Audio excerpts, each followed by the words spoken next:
और चलिए जरा अब शादी वाले घर का चक्कर लगा कर आते हैं। कौन सा क्या, एक ही तो है, गुम है किसी के प्यार में। यहाँ पर शादी की रस्में शुरू हो गई हैं, नील की तो हल्दी भी हो रही है। हाँ, ऑफिशियली अभी जूही के साथ सारी रस्में निभाई जाएंगी, लेकिन यू नो ना हमेशा क्या होता है सीरियल में, आखिरी मिनट पर दुल्हन बदल जाती है। हम नहीं कह रहे ऐसा होगा, लेकिन होता तो यही है ना।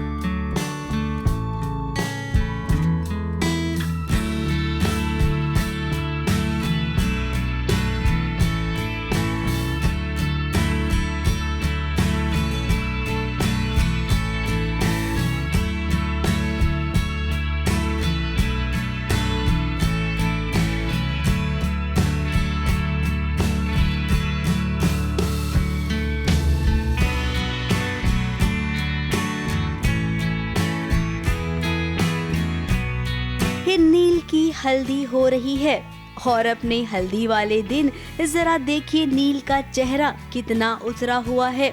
अब खुद के हल्दी के फंक्शन में आखिर क्यों उदास है इतना नील। नील के साथ साथ ऋतुराज का भी कुछ ऐसा ही हाल है।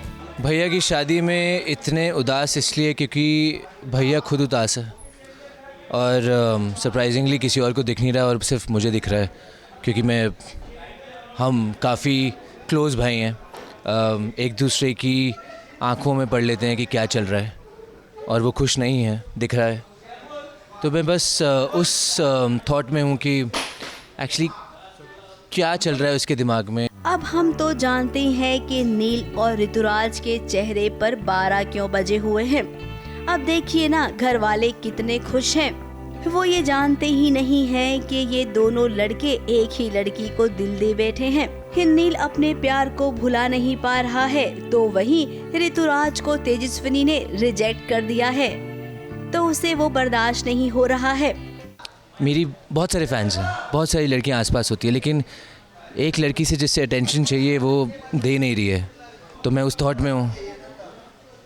तो मैं अभी वही उसी कश्मकश में हूँ कि मुझे पता है कि मैं इरिटेट क्यों हूँ, मैं क्यों उदास हूँ, लेकिन मुझे ये नहीं पता कि मेरा भाई क्यों उदास है। वहीं हल्दी के फंक्शन में मंजरी ने हंगामा भी कर दिया, क्योंकि वो जानती है कि नील तेजस्विनी से प्यार करता है। ये शादी तो वो केवल घर वालों की खुशी के लिए कर रहा है। ऐसे ना अनजान बनने का नाटक मत कीजिए। आपकी टीम ज़बान की कीमत चुका रहा है। अब तो आपके पास ऑप्शन भी नहीं है, शादी के लिए मना कर दें। इसीलिए इस हल्दी के फंक्शन में मंजरी रहना नहीं चाहती है। थोड़ा बहुत कलेश करके वो चली गई है। बेसिकली हमारी ये एक तरीके से इंसल्ट ही है, क्योंकि घर में फंक्शन चल रहा है और सारे रिश्तेदार खड़े हैं और मेहमान खड़े हैं, सब उनके सामने घर की बेटी जो है वो जा रही है और हल्दी का पार्ट नहीं बनना चाहती है, और सबके सामने उसने बोल भी दिया है कि इसकी मर्ज़ी से नहीं हो रहा है ये। तो ये बेसिकली हमारे लिए इंसल्ट है। तो कलेश करने वाली इस टाइम मंजरी है। हम शॉर्ट टीआरपी और बढ़े हमारी कलेश से। वहीं ऋतुराज अपने भाई से पूछना चाह रहा है कि भाई बताना क्या हुआ। देखिए भाई, हम तो यही कहेंगे कि अभी फिलहाल जो हो रहा है ना देखते जाइए। शादी होने तक नील की उदासी ऐसी ही रहेगी। एक बार शादी हो जाए और उसके बाद जब वो अपनी होने वाली दुल्हनिया का चेहरा देखेगा ना, उस वक्त देखना उसके दिल में इतने लड्डू फूटेंगे जिसकी कोई गिनती ही नहीं होगी। क्योंकि वो लड़की वही होगी जिससे वो प्यार करता है, यानी कि तेजस्विनी। फिलहाल अभी घर वालों को भी इस बात का अंदेशा नहीं है कि जिस लड़की को इन्होंने नील के लिए चुना है वो तो कभी नील की हो ही नहीं सकती है।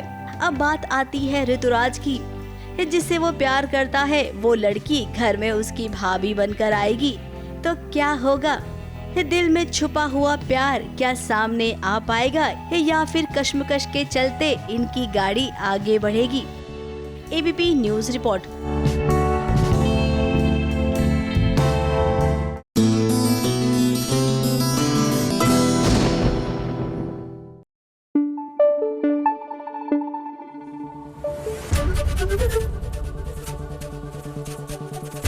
Thank you. एबीपी न्यूज आपको रखे आगे।